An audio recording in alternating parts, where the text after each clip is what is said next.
Popular beaches across Southern California are closed as toxic globs of oil wash ashore. The massive oil spill continues to spread after over 570,000 liters of crude leaked into the ocean from an offshore pipeline. We are in the midst of a potential ecological disaster here in Huntington Beach. Our wetlands are being degraded and portions of our coastline are now covered in oil.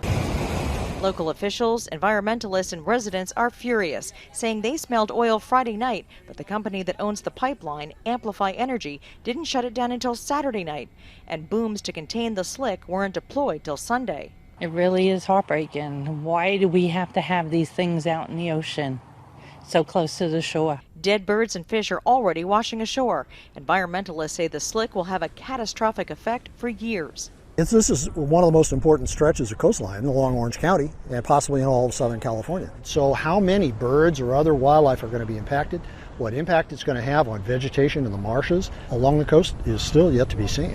The pipeline company is investigating what caused the leak as divers search for the exact location of the breach. Our employees live and work in this area as well, and we are deeply concerned by what we're seeing environmentally and with the fish and wildlife. Officials say these beaches could be closed for months, affecting hundreds of local businesses and workers.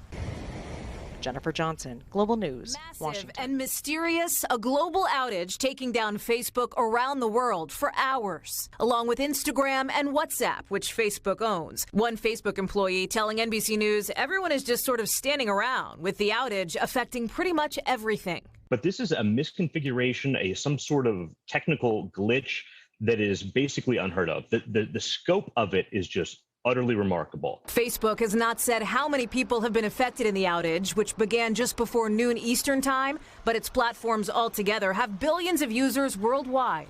A spokesperson late tonight apologizing to those affected, adding, "We know billions of people and businesses around the world depend on our products and services to stay connected. We appreciate your patience as we come back online." Facebook now scrambling to manage this problem and a separate PR crisis after a whistleblower revealed herself to level this explosive allegation on 60 Minutes. Facebook over and over again has shown it chooses profit over safety. Frances Haugen left Facebook in May, taking tens of thousands of documents that she says show Facebook's dangerous disregard for safety, pointing to how they turned off internal settings meant to fight election misinformation before the January 6th Capitol riot. As soon as the election was over, they turned them back off, or they changed the settings back to what they were before to prioritize growth over safety.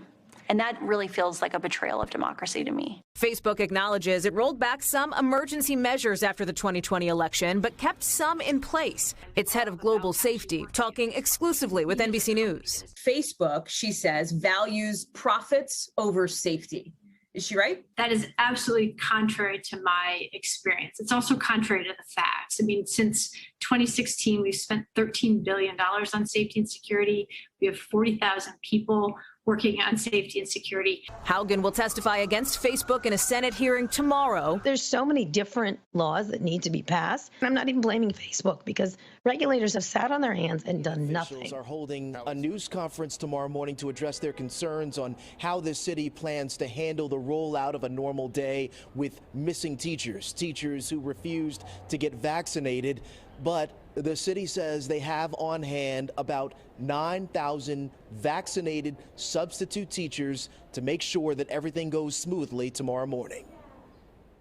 An overwhelming number of New York City's Department of Education employees will report to work tomorrow Monday, ready, vaccinated, and thus cleared by city health officials to serve some 1.1 million school children. It's probably increased the numbers, right? That pleases parents like Nick on the Upper West Side. Ideally, they keep going up for their sake, right?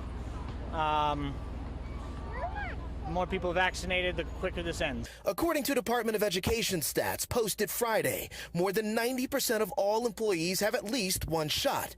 The vax rate for teachers is even higher, 93%. But that still leaves just under 6,000 teachers who, for whatever reason, did not get vaccinated.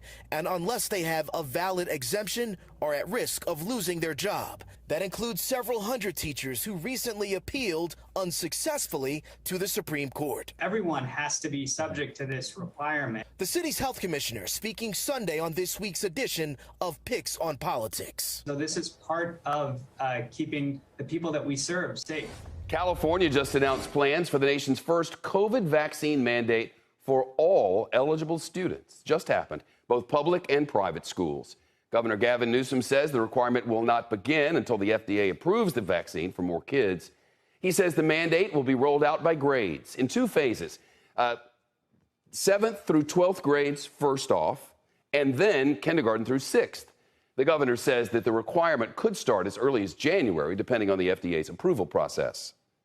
We need to do more, and we need to do better. We know there is no substitute for in-person instruction, but we need to do that on a consistent and sustainable basis, not an episodic basis. Meantime, Supreme Court Justice Sonia Sotomayor just denied a request from a group of New York City teachers to block our city's vaccine mandate for school employees.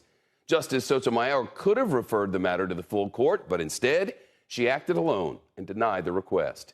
Mayor Bill de Blasio of New York ordered workers to get a COVID shot by 5 o'clock this afternoon or face being put on unpaid leave.